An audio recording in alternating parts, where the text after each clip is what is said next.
Hello, hello, hello, you guys. How are you? Woo!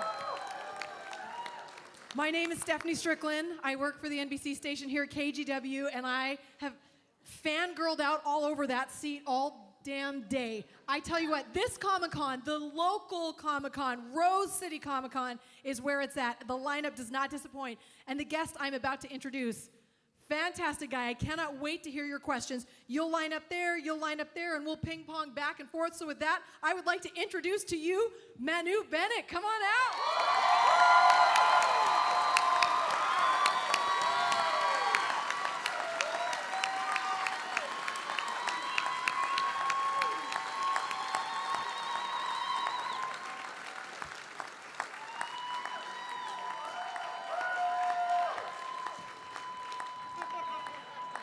They are clearly unimpressed. Hey guys, how are you? Go Portland Forest. Is that what it's called? Oh, Portland Timber. Yeah. I knew it had to do with trees and wood. Yeah, like everything does here. Yeah. Look, thank you very much. It was Robert Englund in the last panel, Freddy Krueger, 78 movies or something he said that he's done. He was making a joke about Orc number 1, and I said, oh, he's up next. And I'm so excited to hear about what everyone's questions are because you've done a lot of different things. So let me start it off. We'll go this side first. Go ahead and ask your question. Hi. Oh, hi. Hi, my name is Haley. Hi, Haley. So I've taken a lot of ballet lessons and I always quit. And I think it's because I don't like my instructor.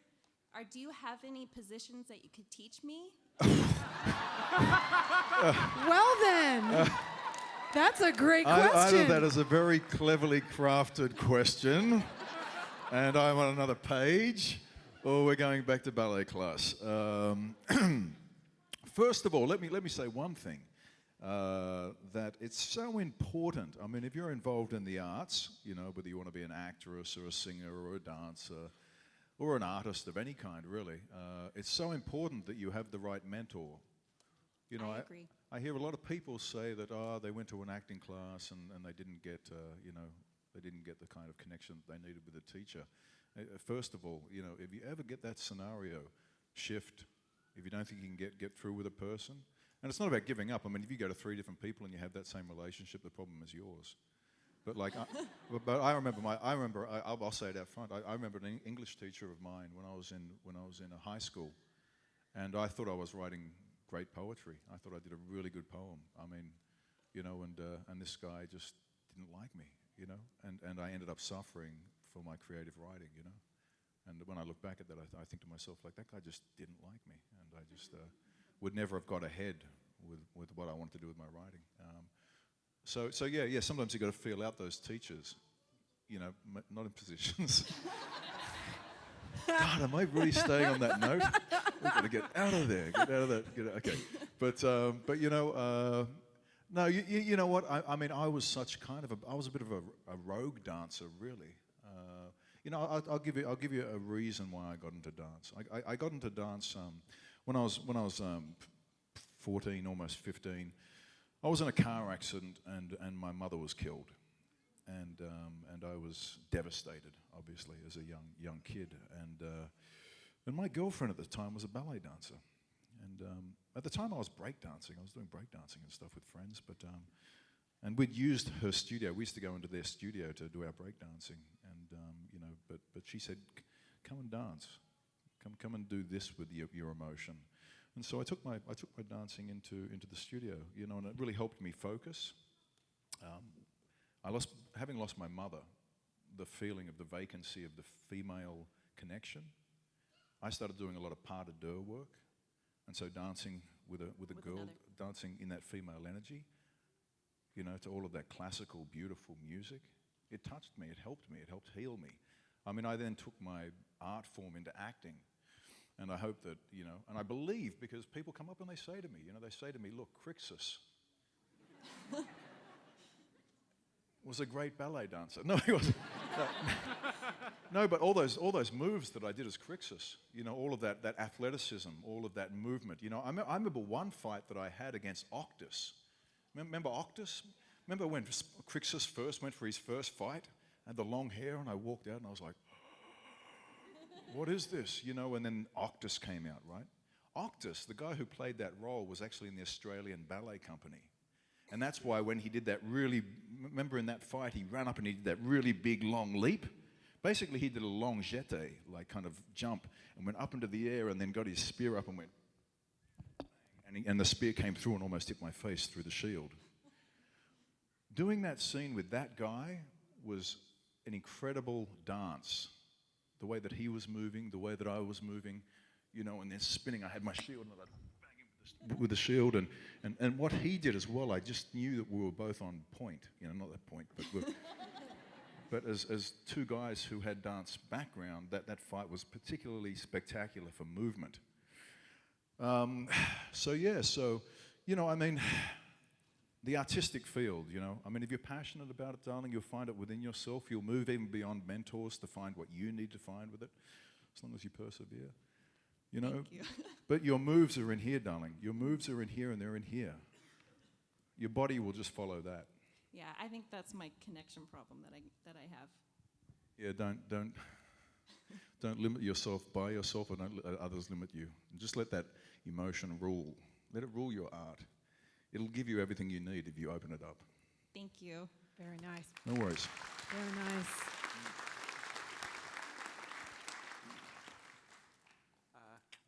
Hello, my name is Colton, and I am largely familiar with your work on the Arrow show as Slade Wilson of Deathstroke.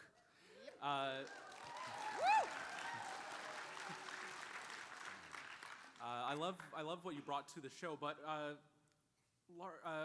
read somewhere that you were slightly dissatisfied with the character and how the portrayal went on the show, and I was just wondering if you had the opportunity, what would you have done differently?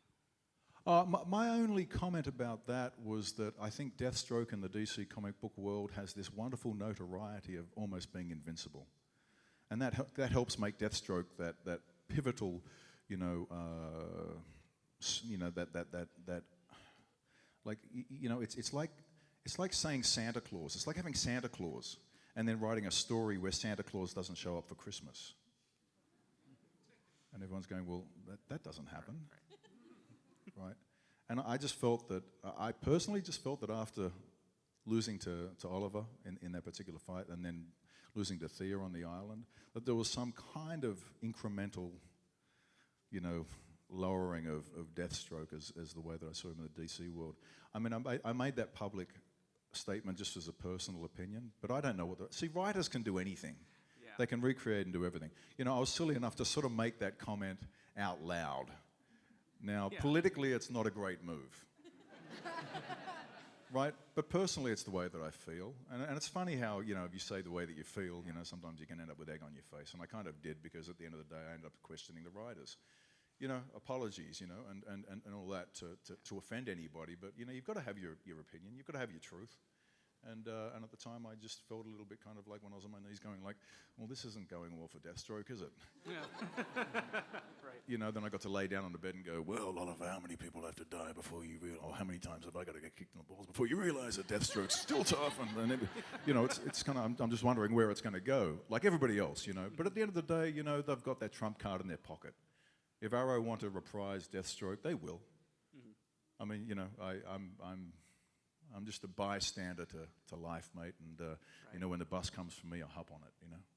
Absolutely. Yeah. Thank you. Cheers, mate. Very good.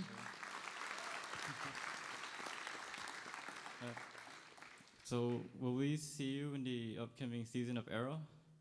You're wearing a Flash shirt. I am. See, I'd love to. Remember my Lamborghini? Remember the Lamborghini Slade Wilson had down the bottom? You know, I organized that Lamborghini. I went to my producers and I said, hey, listen, right? So he's showing up in Starling City and he's really wealthy, right? Because he's become friends with Moira Queen and he's influential. And where did he get all this money from? And they said, I don't know, he did something. He's very wealthy. But I said, okay, well, can he have a Lamborghini? And my producers went, no, I don't think that's in the budget. So I went down to Lamborghini in Vancouver. Vancouver's got a lot of rich people in it. There's a lot of Chinese millionaires, and there's a lot of people with a lot of money there. So Lamborghini actually sell well there. So the CEO for Lamborghini from Italy just happened by chance to be in Vancouver when I went down there.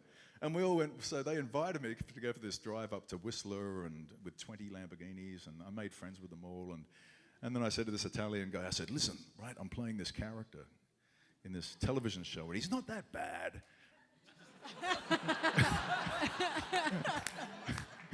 So do you think maybe you could lend me a Lamborghini for the episode? I'd like one of those Aventadors, by the way.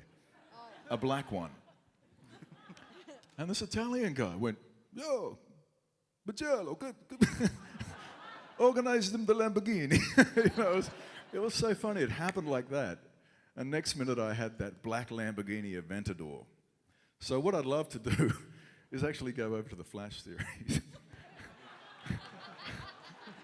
And like maybe there's a scene where, you know, the Flash is standing there and Arrow's on his motorcycle, you know, and they're sitting at a set of traffic lights. And then suddenly,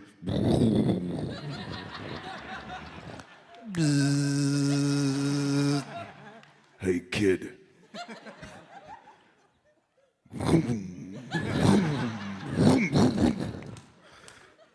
And you can run, but you can't hide. Green light. And then just see whether that motorcycle or the Flash can catch up to that Aventador. 720 horse. What was your question? Sorry, bro. If we'll see you in the upcoming season of like Arrow or Flash. That scene. I'm sure they're going to write that scene in. I don't know, brother. I'm waiting for that bus. I'm waiting for that bus. Yeah. Cheers, brother. Hi, my name is Zal Riz. I have just want to thank you first that you're an inspiration for people of color, especially Polynesian origin. But Kia ora. Wrong language. Whoops. Anyway. Or Tanakwe. The question is just a really silly one. In a three-way match between Azog, Crixus, and Deathstroke, who would win? Let me play all three of them for you. Yes, yes.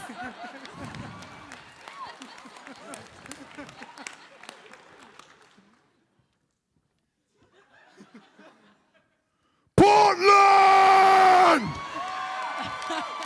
Shall I begin?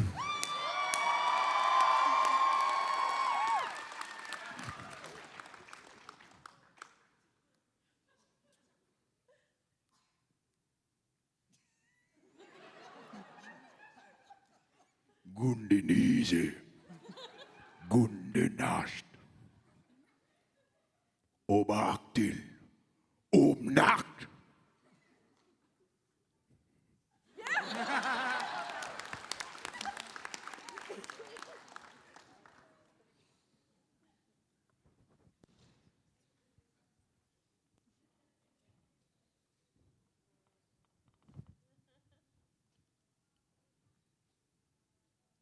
Hey, kids. And then the fight would start. And have you ever seen that moment in Raiders of the Lost Ark where the guy comes out with the big sword? I'm absolutely sure Slade Wilson would just go.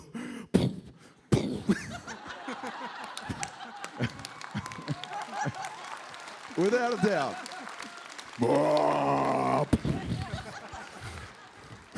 Jupiter's cock!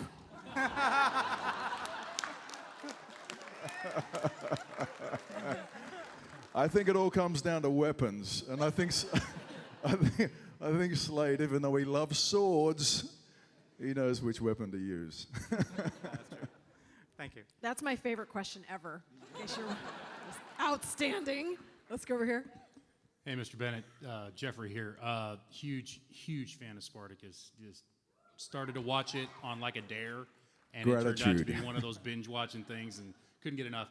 Huge fan of The Hobbit. Huge fan of Arrow. You're awesome. I think it should have been the Crixus show, but that's me. Anyway, my son and I are both huge Hobbit fans, and gladiators and warriors and that kind of stuff. and he's here and he's dressed up like Conan, and it's his 16th birthday, and I was wondering if you would give a shout out to him in your most brutal Crixus Come up here, kid. style. Come up Yeah, here. come on Hey, up. come up here. Come on. Hey.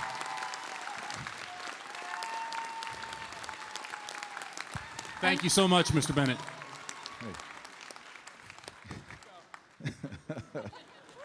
First of all, you just turned 16. You're a man now. So, welcome to the brotherhood.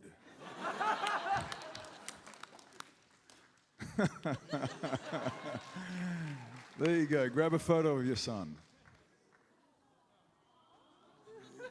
Happy birthday to you, man. That was awesome.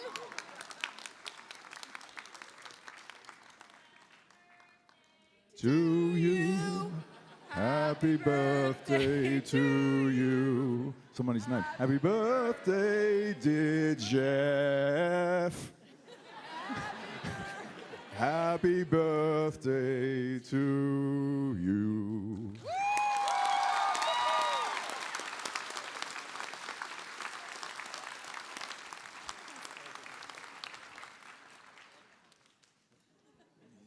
I have to ask you what it's like to connect with your fan base on, a level like this. It's a gift. Not only do you get to do these amazing movies, you get to play these different roles, but then you see everybody turn out and have such an enthusiasm for what it is you do. And I just want you to talk a little bit about that fan base connection and what it means in today's age.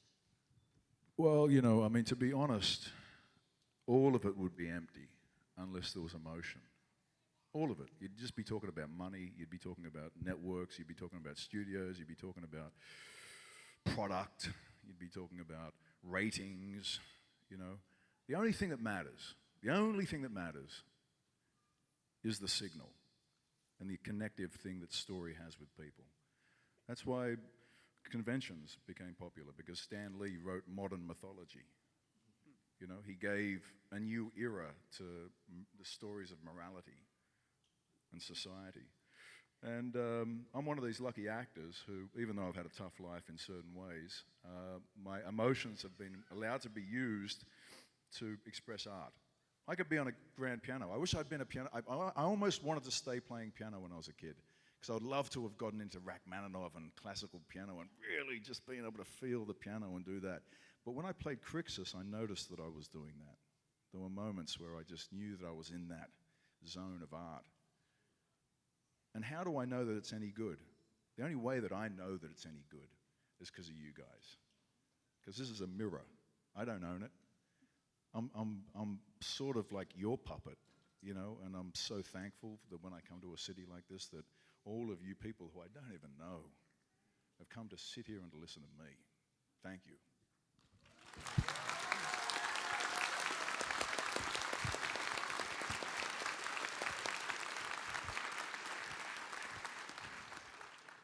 Is that you, kid?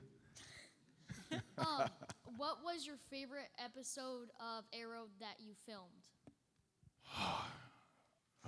Gee. Hard one. No, I thought the most interesting scene was the first scene that I had with Oliver over the fireplace.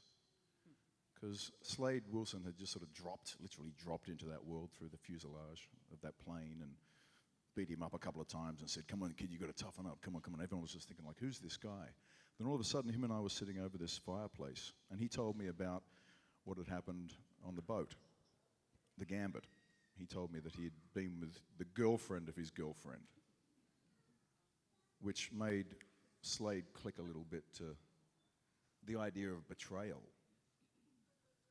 Because I said to him, well, you're not going to rock up back in Starling City with roses for her, or with flowers or something. I'd already had a sense of this guy. Is he the type of guy that might betray? That's why that setup was there.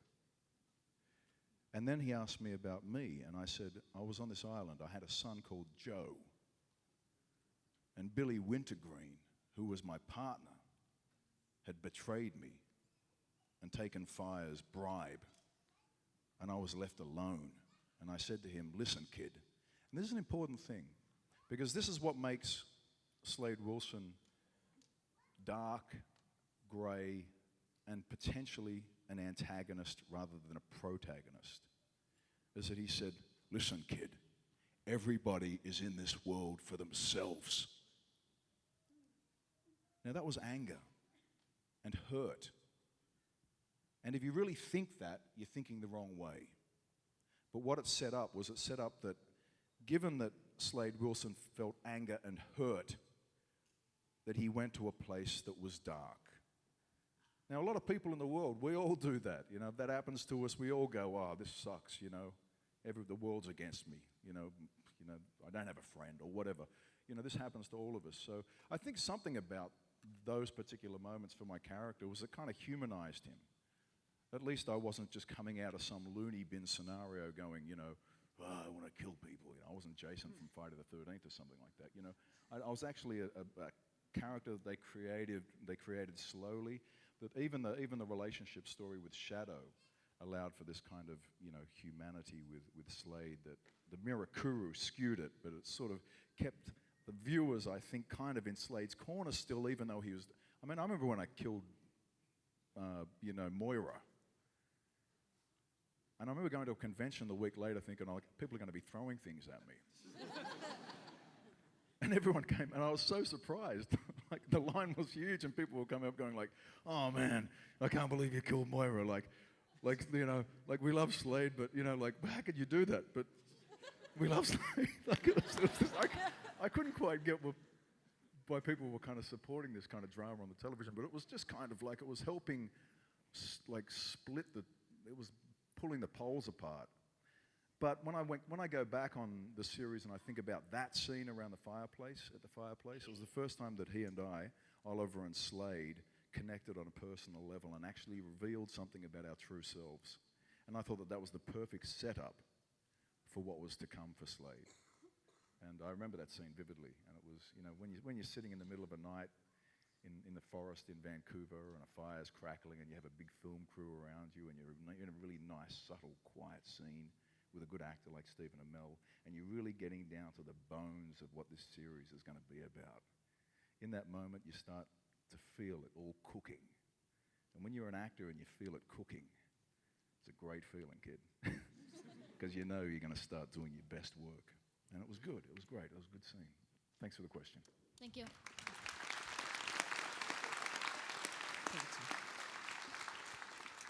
Hi, my name's Travis. I'm a huge Spartacus fan, Crixus in particular. He's one of my favorites. I was wondering if you could talk about what it was like working with Andy, and if you've seen the Be Here Now film about his struggle at the end there. Yeah, thanks for the question. I was messaged by friends who actually attended the screening of Be Here Now in Los Angeles at the I think it was the Hollywood film. It was at a film festival, and that was only about a month ago. I was in New Zealand.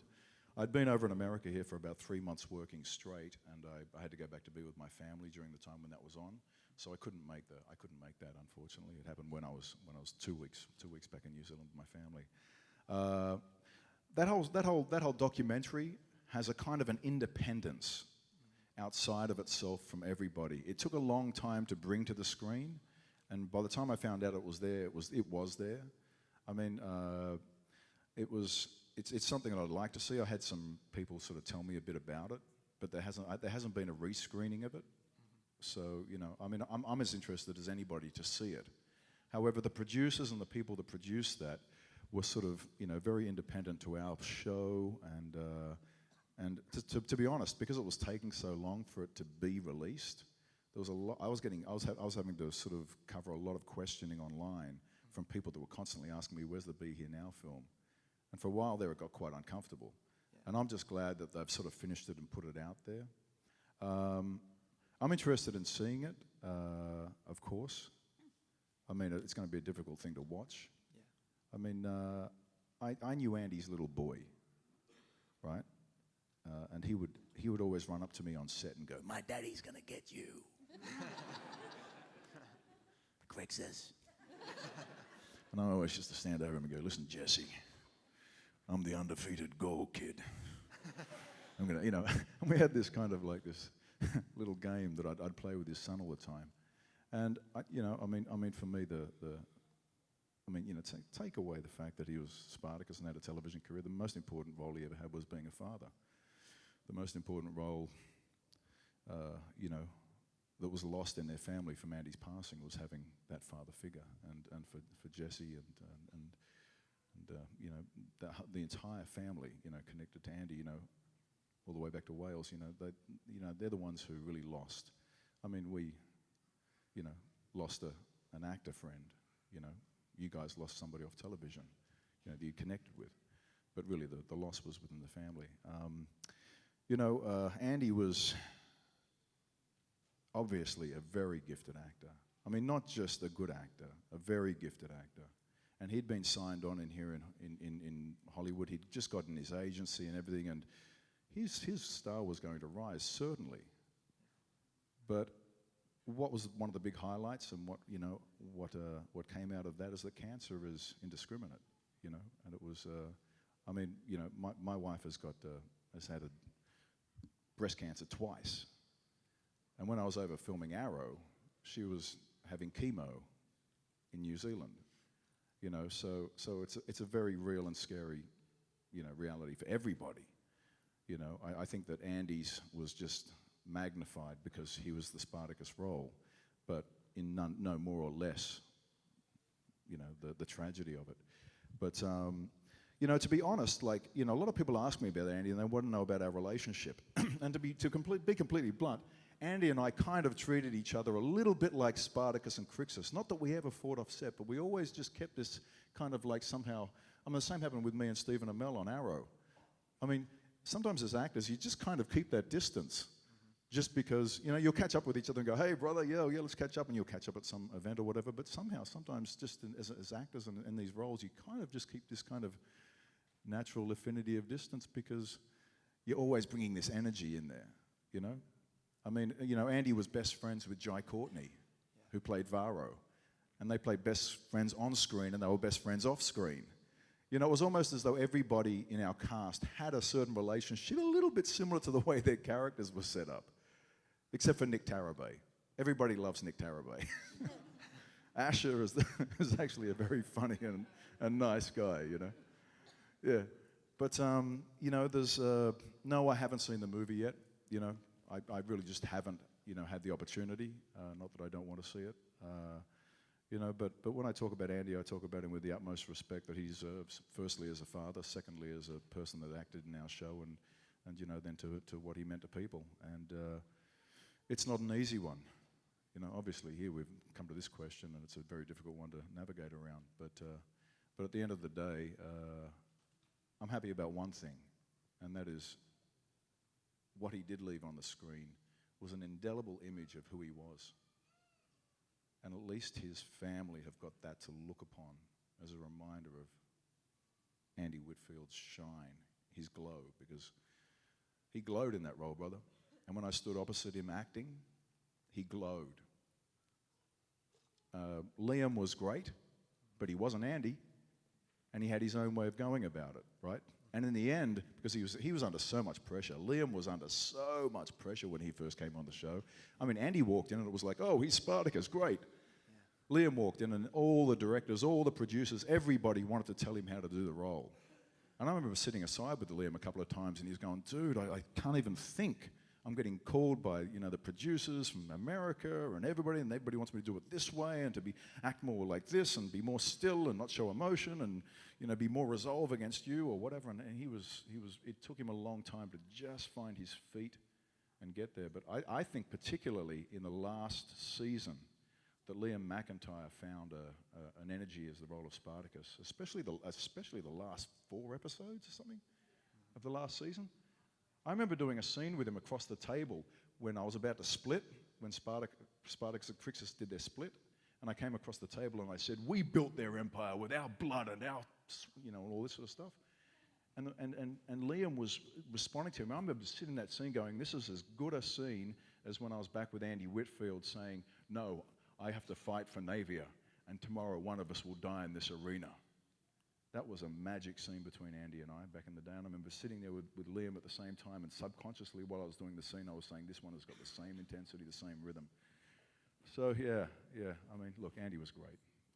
You know, Rest in peace, brother. Thank you. Yeah.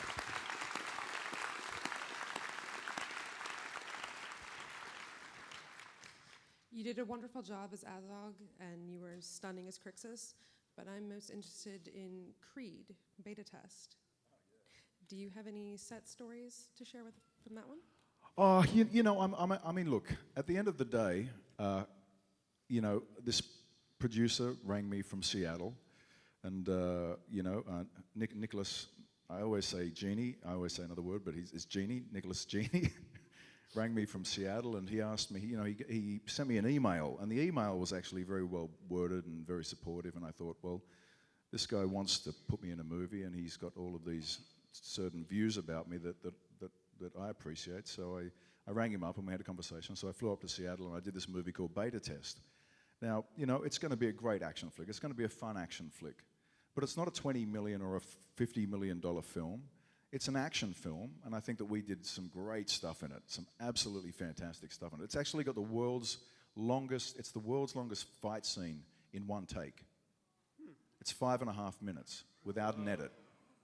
And I had to go upstairs and throw people through windows and fight some guys and get beaten up. And I got up and when I threw the guy through a window, glass went everywhere, and then I had to land on the glass, and everyone was bleeding, and we're all going like, what the hell? Keep going, keep going. Up the stairs again, guys come down. It was 5.5 minutes of torture. But it was a great fight scene. And it's going to go down as a record for the longest fight scene without an edit. You know, I'm excited to see it. Again, like the screening of Andy Whitfield's commemorative movie. This film aired in Seattle when I was back seeing my family, and I had to go back and see my kids and my family for 2 weeks. I had to. I was on a big long haul over here for a while. So unfortunately, I wasn't there for the premiere. But it's going to come out soonish, I think. You know, if you ever hear of this movie, it's going to come out. It's called Beta Test, and you know, it's going to be a fun action film. Yeah. Thank you. Don't know what else to say. Well, I'm curious. How do you Check it rehearse out. for a 5.5 minute fight scene? Like, does that take it's literally 4 weeks of rehearsal so that you nail each mark? How does that work? Well, you know, because of my dance background, if I sit down with a fight choreographer, I can pick it up really quickly. My brain's tuned like that. And so, you know, I got there, and these guys have been working for 2 weeks on this fight scene, and by the afternoon I knew it and could do it. And we went a couple of days later, and we shot it, and it was, and we did it in the first take. Are you serious? We did it in the first take. Yeah. We did it in the first take, and Nicholas, everyone was going, did that just happen? Did that guy go through the window at the right time when it went by? Yes, it did. Did it go up? Did we see that punch? Did that punch miss? No. Or did that one? We can speed it up in the edit, like you speed the frames up just through a moment. Then it looks like you missed the bit that looks like a miss, and you can just edit. It was just slight edits to get around a couple of points, but they got it. But Nicholas came down, and I was like, Nicholas, come on, that worked, didn't it? And he went, yeah, but I want to do it again. And I said, no, don't do it again, because we'll go down as like what was that movie that De Niro and Pacino had that scene? Heat. That's one of my favorites. Michael Mann. Michael Mann had Pacino and De Niro together in a scene, and he said, we're shooting it once. That's it. The initial energy of these two actors is going to be so electric that you don't want to edit into it. So he'd put a camera on either side over their shoulders and shot it in one take, and that's all they ever did for that one scene. It was all just one take. Not that I'm putting myself into that category, but I'm just saying that I said to him, listen. Because you did it in one take. I said to him, listen, like that, we could say we did it in one take and just leave it at that. And Nicholas went, oh yeah, but let's just do it one more time. And I went, come on, dude, I swear if we say we only did it once, it'll be a great story. And he said, and we deliberated for about 20 minutes, and then he went, no, I want it one more time. So we did the whole fight. I got up to the final beat with this guy doing this kind of action thing, and the main bad guy, him and I have the final face-off. And I'm fighting with this guy, and him and me hitting each other, and suddenly the radio mic comes flying out. And it's flying around in the air like this. And I went, it's the radio mic, And I went, oh, jeez. And I collapsed onto the ground, and I swear to you, I think I did a Christian Bale. If it ever comes out, I'm going the radio mic. Because it was like we'd got to the last beat, and and we knew we could, because there's no edits. There was no way of getting around the radio mic. What are really challenging scenes for you? Challenging? Yeah. I mean, clearly, if you can nail a 5.5-minute fight scene, I can't envision something that's going to throw you a lot of curveballs. Look, I don't know whether I've ever been cast in a role where they didn't know that I could get it within my capacity. You know what I mean? I mean, that's why the casting process is there. They're always stretching you in whatever way to see whether you can hit the beats that they need. I mean, I've inherently been cast in action, physical roles with dynamic range of, very emotional to very tough, and I guess in my life, I played rugby for New South Wales schoolboys back in, so I had the physical things in my life and did some degrees of fight training. Nothing, I'm not going to say that I did anything too high level, but I've always been involved in the physical side. And then with the stuff with my mother and all that emotional stuff and the arts and the ballet and stuff like that, then all that softer side is there to utilize as well. So, somehow I think all the roles that I've ever gotten, they want that range. And it's a good range to have to work with as an actor, Challenging. I mean, I'd love to just play a surfer in a really light-hearted kind of romance story in Hawaii or something, like something that was easy, but I don't get, I haven't gotten those roles yet. So, I do tend to get some great characters, but I would not want it any other way. I think the characters that I've been chosen for, somehow that's my path in life, and I'm glad to give over what I have to offer to people who are great at doing their job, and then you craft this thing, and then it comes out to the audience, and then you get your result, and I think we haven't missed the mark yet. I don't think so. Yeah. But speaking candidly, I don't think, and I think everyone here would agree with me, that you would have a hard time missing the mark, because I haven't spoken to someone or heard someone talk the way you do who has that interesting life story that you can draw on from emotionally. And then also, like you talked about, you speak in artistic terms, and yet you also have this sort of rugby, this harder side. I think it all comes together very well. And I think range is what you have. So I guess whatever role comes your way, be it surfer, or fighter, warrior, whatever, you've got it nailed. Let's go to this question over here. Thank you. Hi.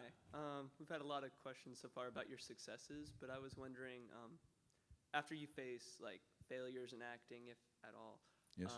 What drives you to keep going? It's a good question, and I'll make it even more pertinent. I'm not going to hide up here about something that happened last week in Texas. And I have to face myself as a human being who was out late at night, drunk, who got involved in a scenario that I responded to. I'm not really going to say much more of it than that, but I've had to face myself as somebody in the public eye, very much in the public eye. I mean, this media has gone worldwide, and I'm humiliated. I'm humiliated not only for myself, but for my family, for representing Maori culture, for representing a whole bunch of things, for being the hero to a 9-year-old girl who came up and gave me this necklace last weekend, and the next day she probably read with her mother in the news that I'd been arrested. So all of this is very real. This last weekend, and it's a struggle, But I mean, if the basic lesson in life is if you fall over and you trip over, then as human beings we have to stand back up and we have to just move forward again and learn from putting our hand in the fire or from falling over or from whatever. These are just very basic proverbs. But really looking at last week, it's a very basic proverb for me, and in order to hold on to what I have and to keep doing what I love doing and to be more responsible for my family and for the people that I represent back in New Zealand and for my fans, you've just got to stay focused. Focus is a powerful thing. I mean, life pulls us this way or that, and we have choice. We have choice. And that's the most important thing. The most important thing is to realize that whatever you're focused on in life, and you have a choice Like the girl was earlier talking to me about her dancing career. You know, about the boy who's just turned 16, he's just turned a man. Now he's got choices. You know, all of us, we've just got choices, you know. And you've got to try to make the right one. You know, you just got to try to make the right ones and just keep going forward. And hope that that bus that I was talking about, that pulls up for you and you're meant to get on it, you know, that's where life just becomes a little bit of a secret, a little bit of magic, you know. And I've been lucky because that bus has pulled up a few times for me. And for people it doesn't pull up for, they come and see me and they go, we love Slade, we love Azog, we love Crixus, we somehow live emotionally through what you're doing. And that's a great responsibility for me to have. So, you know, I've got to learn my lessons too, kid. You know? And I hope I do, because it's really important. Otherwise, I'm not talking the truth. And I don't want to get caught in that lie. Thank you.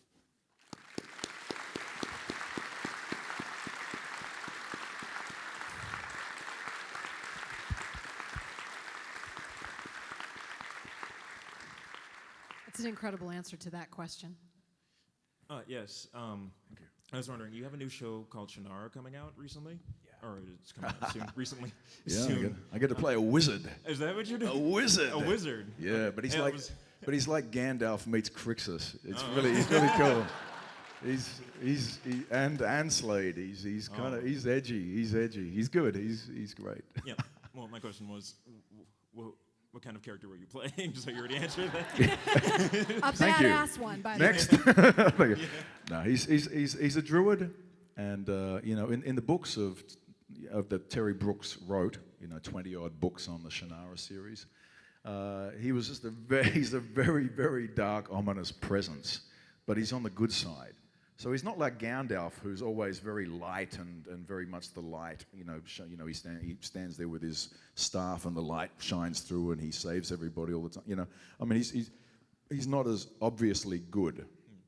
A lot of the time you're wondering who Al-Anon is, you know, and whether he's good at all, you know, whether he's really, you know, there to help or whether he's there for himself or whatnot. There's all these really pertinent questions when it comes to who Al-Anon is.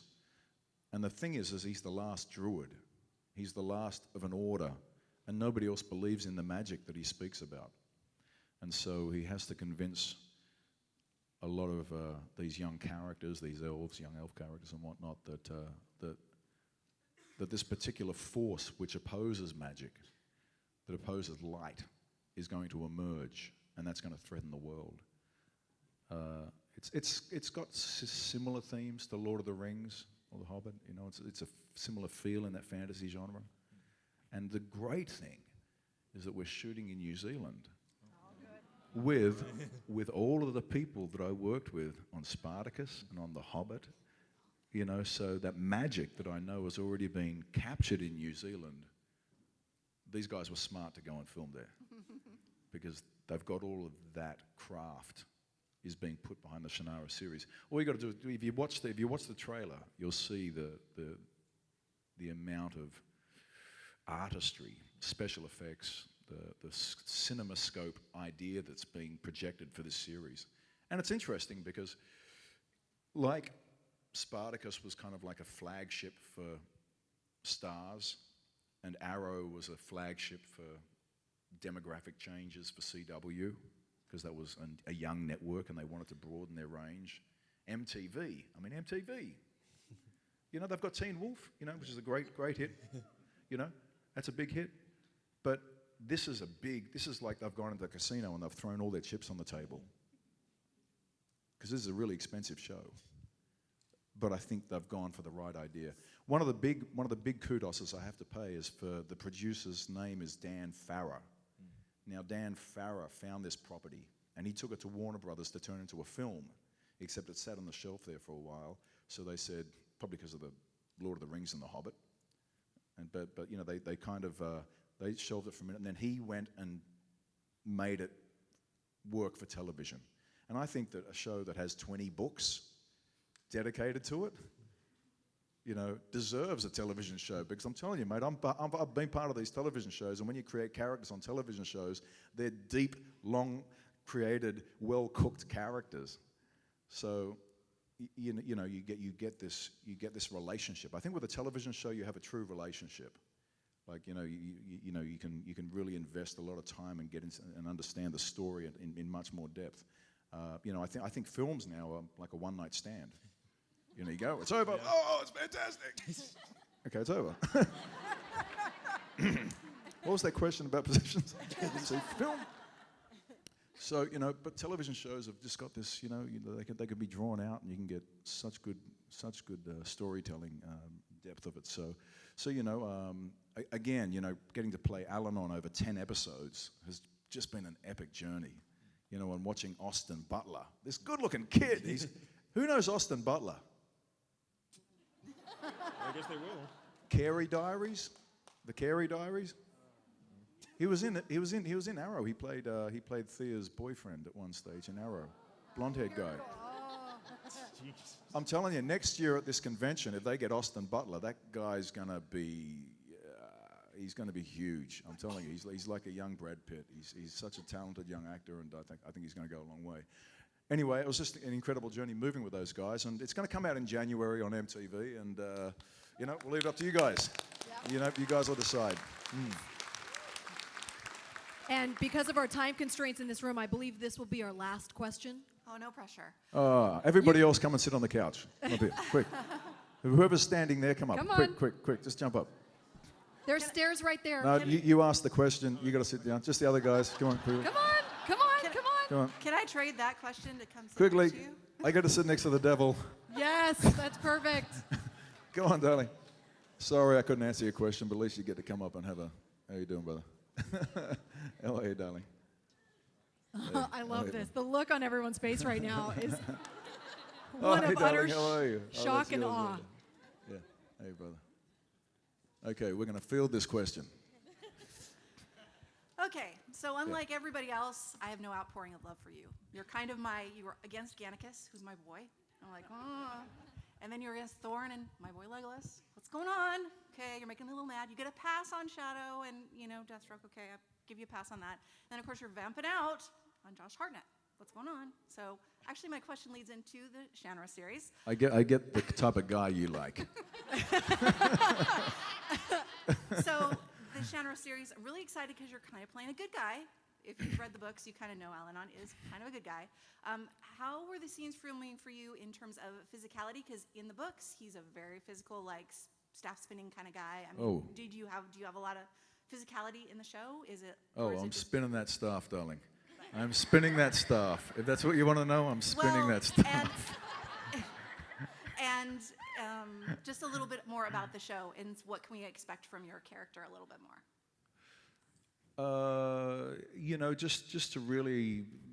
Just to give a little bit more on it. Al-Anon's story is about a druid that doesn't want to be here anymore. He's already fought in one of these wars of the world, and he's seen a lot of grief. Hence, they keep tying these things into me because I can portray those things. Okay, so that's the depth of that part of that character that I have to create.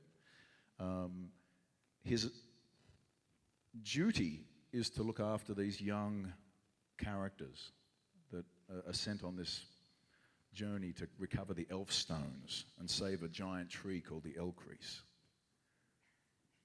It's like he's had enough, and then he has to play Slade Wilson with Oliver Queen, and it sort of ties a little bit into that same sort of analogy, and maybe that's a recurring theme for me, but it's a very, very original way of telling it.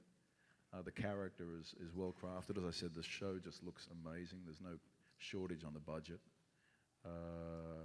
which is good. You get good results from that. You got to pay for it, but at the end, he's a very redeeming character, which, as you say, most of my characters have ended up driving swords through people's mothers and I'm ready to love you. I'm ready to love you. I tell you what, next year at the Comic-Con, you can come and sit right here. And on that note, Come here. Manu Look, I want to Bennett. hug. I want to hug. I want to hug with this one.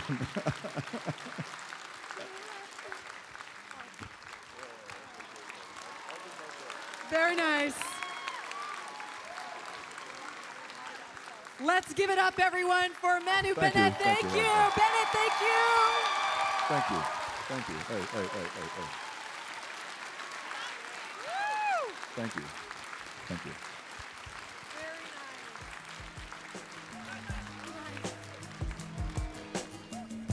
My tea's gone cold, I'm wondering why I got out of bed at all. The morning rain clouds up my window, and I Test, can't test. see